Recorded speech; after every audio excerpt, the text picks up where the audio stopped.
We are losing our listening. We spend roughly 60% of our communication time listening. But we are not very good at it. We retain just 25% of what we hear. Now, not you, not this talk, but that is generally true. Let's define listening as making meaning from sound. It's a mental process, and it's a process of extraction. We use some radical techniques to do this.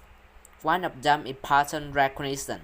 So in a cocktail party like this, if I say, David, Sarah, pay attention, some of you just shut up.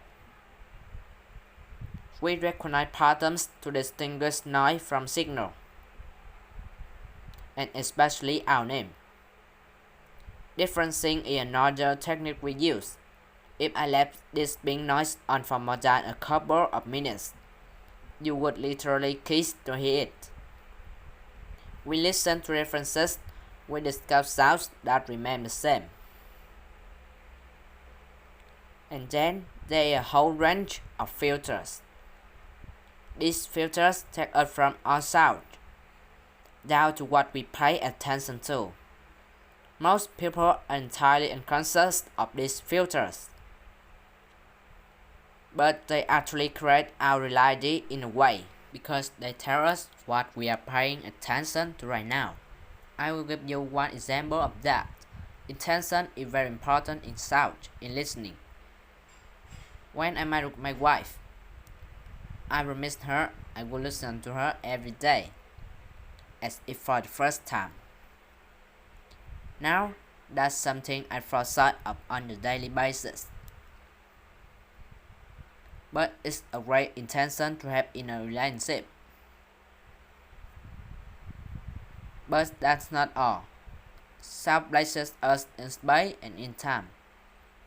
If you close your eyes right now in this room, you are aware of the size of the room, from the reverberation and the bouncing of the sound of the surfaces.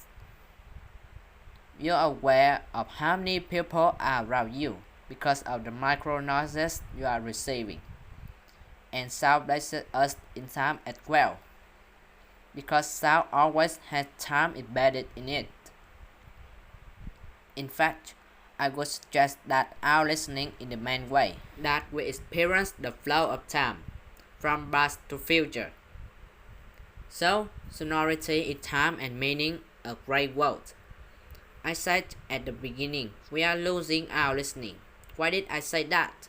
Well, there are a lot of reasons for this. First of all, we invented ways of recording. First writing, then audio recording, and now video recording as well. The premium of accurate and careful listening has simply disappeared. Secondly, the world is now so noisy. With this cacophony going on visually and auditorily, it's just hard to listen.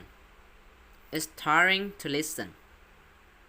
Many people take refuge in headphones, but they turn big public spaces like this, sad soundscapes, into millions of tiny little personal sound bubbles. In this scenario, nobody's listen to anybody. We are becoming impatient. We don't want oratory anymore. We want sound bites.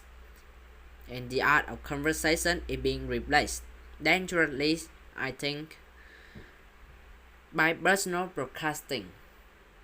I don't know how much listening there is in this conversation, which is sadly very common, especially in the UK.